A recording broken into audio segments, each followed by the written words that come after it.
to Yahoo Finance Live. Time now for our ETF report brought to you by Invesco QQQ. And joining us is Dave Nadig, CIO and Director of Research for ETF Trends.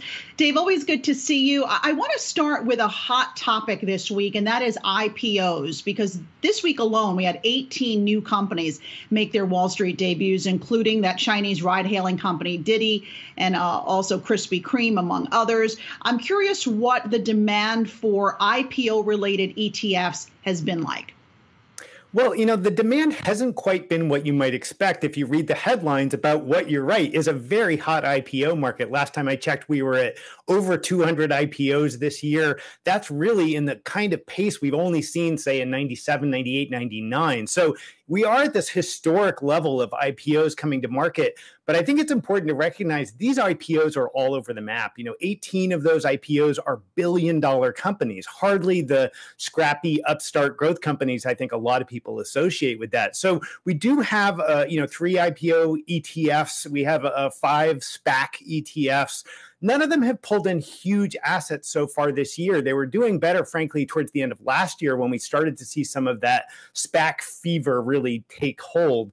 So we haven't seen a lot of flows there. However, we've also seen some funds that have really started adopting some of these IPOs when they're part of a relevant sector or a relevant approach. So while the IPO ETFs themselves may not be getting a lot of traction, they are showing up in a lot of ETFs. So, Dave, I want to ask what you are expecting now that we are officially in the second half of the year, not just in terms of calendar, but also in terms of trading. What are you expecting for the second half of the year, even perhaps this third quarter? And what do you think sector or theme-wise right now that investors really should be looking at? Well, to finish up on the IPO side, I don't think that's going away. I know we've got about another 90 IPOs in the pipeline already. That would put us on target for the biggest year ever in IPOs if we sort of kept that pace through the end of the year. But what we are seeing investors and advisors really focus their attention on the sector-wise have been ways of solving this income problem and managing risk. I know we've talked about that before on this show, but it remains the number one concern of a lot of investors.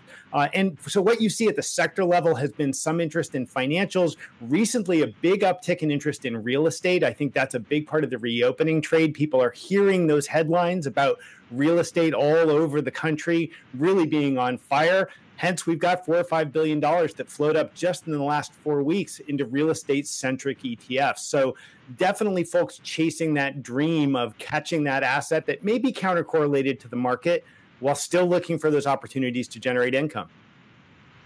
As we now kick off the second half of the year here, Dave, what are some themes you're seeing in terms of investor interest? I know that space and what's happening with Virgin Galactic and, the Elon Musk and Jeff Bezos space-related companies has really been top of mind. Today, we've got Virgin Galactic, our #1 trending ticker on the Yahoo Finance site. And also infrastructure has seemed to be a big theme. Do you see those continuing into the second half of the year?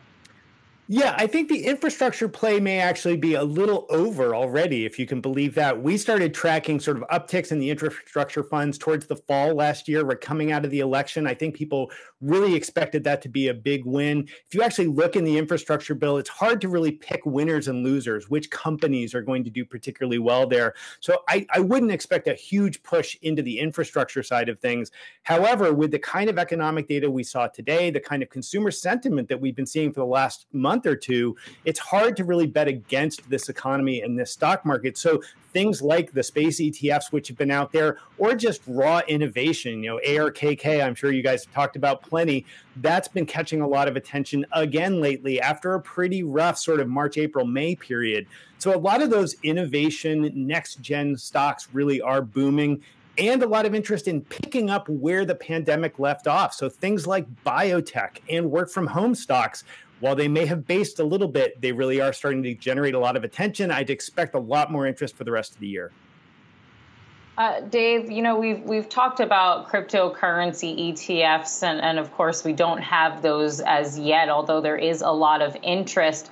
Curious to know what other ETFs right now are grabbing interest or you think are going to be of greater interest going forward.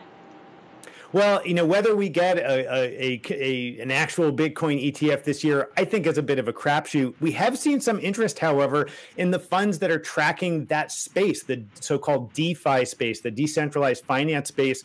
We now have a handful of really solid ETF approaches there. I think DAP, DAPP, which comes from Van Eck, that's been getting a lot of attention. Also BitQ from Bitwise Investments.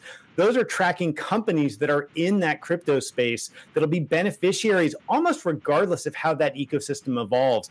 I'm neither a crypto maximalist or minimalist. I'm sort of a central line player here. And I think that equity approach is a pretty solid way to get exposure and definitely where people have been looking for growth. All right, Dave Nadig of ETF Trends. Always great to see you. Enjoy your forum.